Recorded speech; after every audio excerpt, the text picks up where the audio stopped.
your friend of mine, friend of millions, because I know he's been part of first an 8-piece group and latterly a 6-piece band, Showaddywaddy. What else can you say except, Rod Deas, welcome to the show.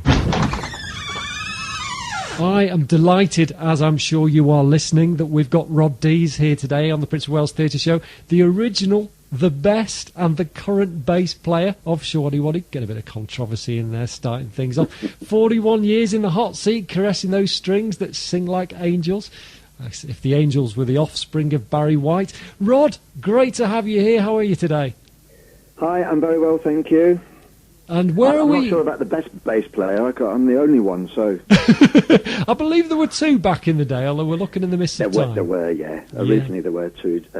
Jeff, who retired a few years ago, leaving me to do it on my own.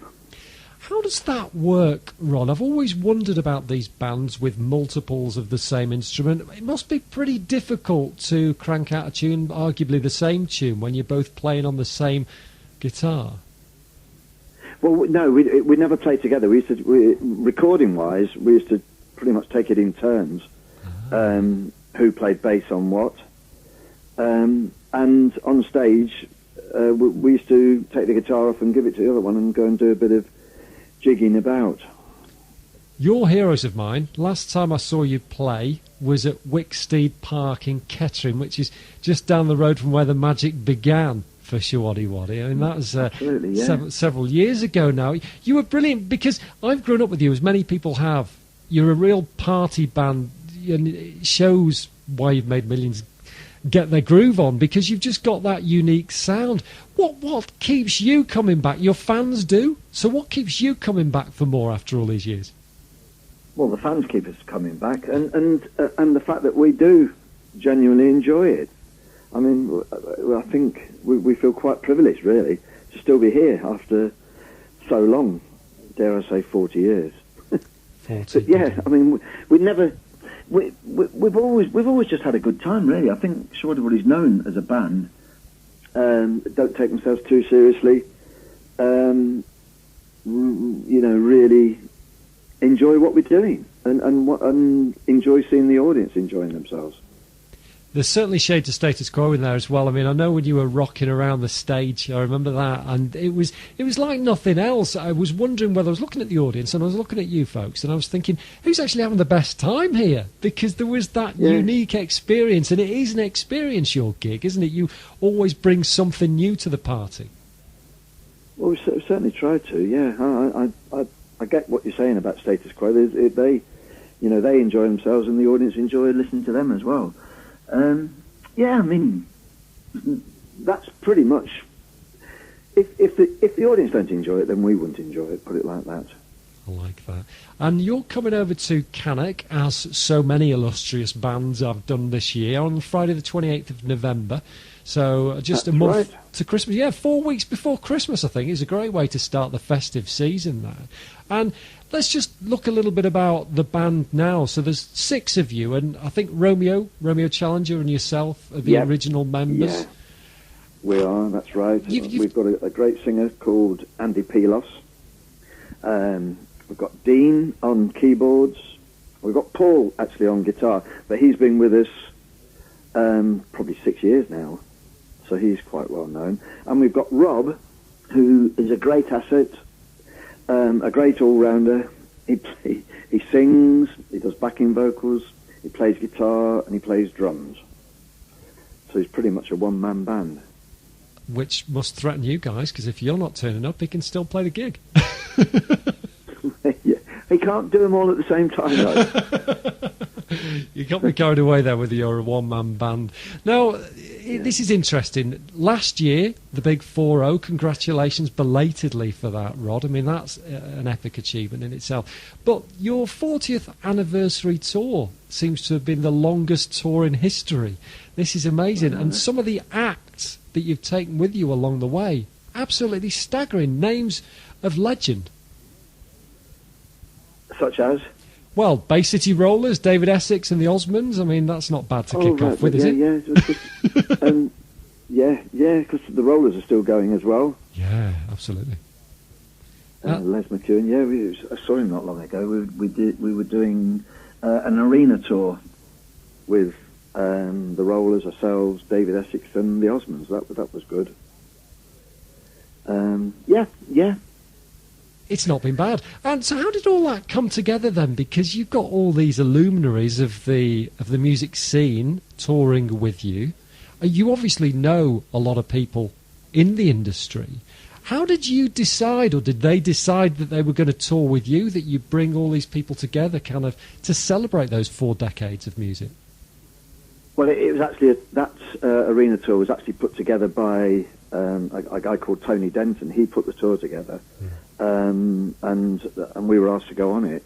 So we weren't responsible for organising it. And how was it? How was the atmosphere there for you? It was great, brilliant, absolutely fantastic. We did the O2 as well for the first time, so that was really special. Yeah, it was great. It was a good 8 days back to back. And it was a really, really good week. So really enjoyable, and I think the audience thoroughly enjoyed it as well. You know, 40 years is something incredible. You're very much worthy of congratulation for, and you celebrated that not obviously just with tours and you know, live appearances, but you brought all of that work together. The studio albums, the kind of unreleased tracks into that 10 CD whopper, didn't you, last year? Can you tell us about that? That's right. Well, to be honest, Dave has got to take a lot of credit for that. He did most of the work of putting that together, creating that anthology. So I can't really take any credit for that apart from playing on the track. But no, it's fantastic. It's not something I've sat down and listened to from start to finish, but I've had a good look at everything, and it's a really good package, and to have a whole recording career in a box set like that it's brilliant. Really, it's brilliant for us. Never mind fans of the band. You've got the band in a box there, really, haven't you? I mean, it's something for the mantelpiece, isn't it? Except it's too good, because I imagine it's on hi-fis quite a lot of the time. I heard the rumour, and I don't know if it's true, because I haven't got this box set in front of me, this anthology, but there's something like a 7,000-word liner in there. Have you heard about that? There is. I don't know how many words it is, and I've not actually read it, but yes, Dave did that. Yeah. There can't be many bands who've got fans with that amount of dedication and devotion. Oh no, that's brilliant, and we appreciate it more and more every year. I mean, you know, when we were younger, it was different then. But as you get older, you do appreciate different things, don't you? And the loyalty of our fans is incredible. You're listening to Rod Deas here on the Prince of Wales Theatre Show, one of the loveliest guests, for sure, we've had on the show since this first kicked off. And we're talking about Showaddywaddy, who are coming to the Cannock Prince of Wales Theatre Friday the 28th of November. Get your tickets, because they are selling pretty well, actually. And I'm not surprised, because this is the season when people start renewing their love affair with theatre. You know, we get ready for Panto and all the acts that come before. And if you want a party and you want to start the Christmas season in style, you know what? You'd be foolish not to go and see Showaddywaddy. So, Rod, we were talking about 40 years. You're in the midst of this kind of unofficial 40th anniversary tour at the moment, which is obviously coming to us very soon. I mentioned earlier that I've been following you all my life. I remember having a great time when I was a kid, when I was a teenager. I would love to read the book of Showaddywaddy. You know, those 41 years, there must be some incredible tales, the shows, the tours. You mentioned the O2. Do you see a book of Showaddywaddy coming out? Because, I for one, would love to read it. Well, that's actually Dave, since he's been retired, has written a book, which was, broadly about Showaddywaddy. But I suggest that to him and see where we go from there. Please do, yeah, because I can imagine it'd be colourful. There'll be plenty of very, very vibrant pictures there. You know, every gig that you do looks like a kaleidoscope. You know, everything you wear and the kind of the acts, and it just feels right. You know, it would work really well as a picture-led book. And far be it for me to suggest there's more work to be done, but it sounds like a great one to be there, ready for the big 5-0, which is a few years down the line. Oh dear. Yeah, well, you never know. You never know. I'm not. Romeo and I are not thinking about retiring at the moment, anyway. No chance. So you never know. Tell us about some of your favourite gigs then, Rod. You must have some that stick in the mind, some incredible occasions where you think, wow, how did that come about? And maybe the O2 is one of them, and maybe you performed with some great people as well and thought, wow, that's a real defining gig of my memory. There was a gig, the O2, I think is probably the pinnacle, but there used to be a gig in Glasgow. I can't remember the name of it actually, but that was a fantastic gig. And we did that for a week actually. But this was before arenas.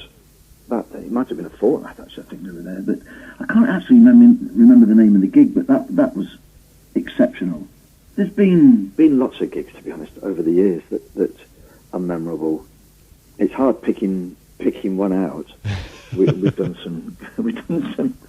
some great outdoor ones. Lots and lots of memories. Great stuff. And when you come to Cannock, how will the concert shape up from the people of the Midlands when they come to see you at the Prince of Wales Theatre? Well, we're lucky, fortunate enough to have quite a few hits. So really the evening really is built round the hits. So everybody should hear a favourite with a bit of luck. You know what, Richard, and I did mention this to the boy himself, Rod, when he was having a little chat with me earlier, that the first time I saw him in the Midlands was literally a stone's throw from where Showaddywaddy were created in Leicestershire, and it's just added a little bit of sizzle. I think when they do home performances, these bands, there's really something incredible in the air. They bring it home. And Rod Deas and his band, and Rod's obviously the longest server now in that 6-piece that you've got with us, they're going to do something special in Cannock as well. And you can sense that there's no stopping this band. They're going to be 50 and beyond, and I really hope they are, because people recognise them for Under the Moon of Love, but my goodness me, have they put together some foot-tapping songs in their time. Are you a fan? Dave, in all fairness, they were probably one of the first bands that I remember seeing on the likes of Top of the Pops. I was sort of 7 or 8 around that time. So at that time, very much, it was all Showaddywaddy, it was mud, it was sweet, and I loved all that glam stuff at that time. I really, really did. And quite clearly, the people at Cannock still love it, because I think it's important to point out now, Dave, we haven't got all that many tickets left for that night.